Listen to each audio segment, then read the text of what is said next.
allow you to sign every autograph or take every picture after a game, how long would you have to stay after a game to get that done?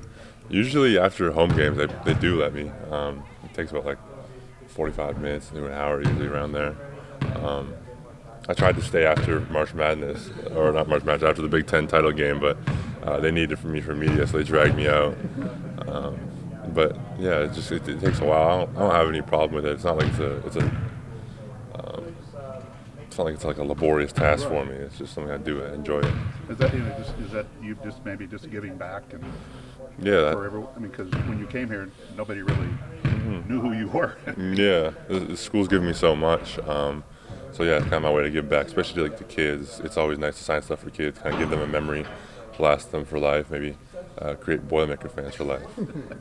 Take me back to the St. Peter's game last year, and that was obviously, probably one of your worst performances individually. What you learned from that, and just, I think that's the first time a team really had a good strategy against you.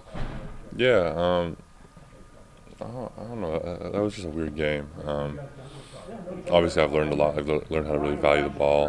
I think I had like 5 turnovers in that game, so I've really that was something I really tried to focus on this season, was be able to pass with the doubles, be able to read the defense. They had a lot of junk defenses. They would come down in one look, and then they would just switch it up every possession. It felt like, so you can never really get in the flow. So something I kind of learned is kind of just to read the defense every time I catch the ball, and no matter how they're playing it, I'll make the right read. You just seem to be smiling, and I don't know if that's just okay. You guys won the Big Ten tournament championship, but I think throughout the year you've had, not when you're playing in the games, but you seem to have a pretty happy-go-lucky personality. Is that just, where does that stem from? And is that really how this season has been for you? Yeah, I've always been a pretty happy person. You just haven't, like you said, it doesn't really show up on the court. Because on the court, I'm just like it's like two different modes almost. But yeah, I think I've always been a pretty happy person. But the group of guys I'm around has really brought it out of me. I really just enjoy practicing every day. I enjoy playing.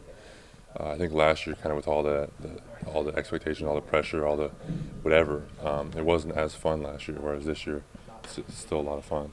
But you guys didn't start out with those expectations, and you didn't start out with those expectations. But once you guys got through Portland, and then you got to number one, did those expectations return? And how did you balance, still trying to have fun and enjoy what you were doing, but also understanding where you guys were at? Yeah, I think also kind of going through it for the second time helps me a lot. Kind of learning how to deal with it last year, and be able to carry that on to this year. But yeah, I think it's just been a great year, a lot of fun, everything we could have hoped of, and I couldn't have asked for a better group of guys to be with. Is your mom more popular than you? She might be. She can't even walk around campus anymore.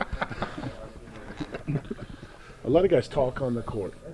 You seem to have conversations on the court with opponents from time to time. That's always fun to watch. What's that like to go through? Why does that matter? I just talk on the court. I just kind of like say what's up to whoever I'm playing. I don't know. It's just something I kind of do. Sometimes I'll talk to myself on the court when I'm really getting going. A lot of times I'll talk some shit to myself.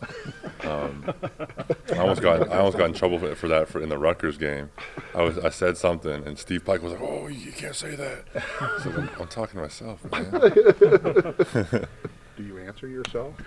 No. Do you talk to yourself? No, it's one-way conversation.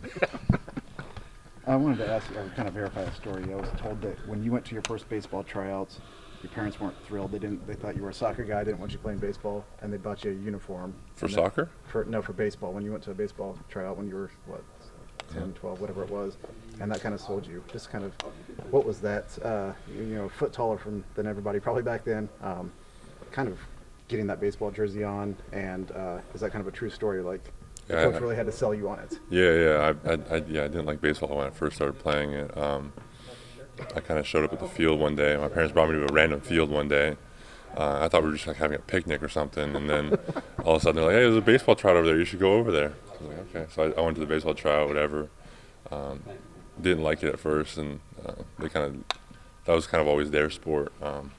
They both played softball together, so they would stay with me. They would throw a ball and play catch, and I kind of fell in love with the sport like that, just kind of casually. How influential were your parents in being volunteers and coaches and everything that you did along the way? It was great. My dad volunteered on the team for a long time. My mom was always there to support me. Having two sport parents makes sports so much easier. They would, when they have early practices, they would get up earlier than I would, and they would cook me breakfast or stuff like that. They would always drive me to games. My mom, she played sports, but she'd have to get herself to her sports events because her parents weren't really too supportive of sports. So just kind of having them being there supporting me, it's great now. It's something I didn't take for granted. Zach, obviously you guys didn't come over with any championships as good as you guys were last year. You feel any sort of sense of atonement here this year for having gotten those boxes checked thus far? Yeah, definitely. Last year kind of felt like a little disappointing year, even though we won a lot of games. We made the Sweet 16. It wasn't a bad year by any means. It just felt disappointing because of what we felt like we could have done. So being able to accomplish that this year is a great feeling. Did some of that disappointment make you guys better this year? You seem to come out so businesslike to start this year. That makes sense. Not particularly. I think we were all none of us were really sure what we had.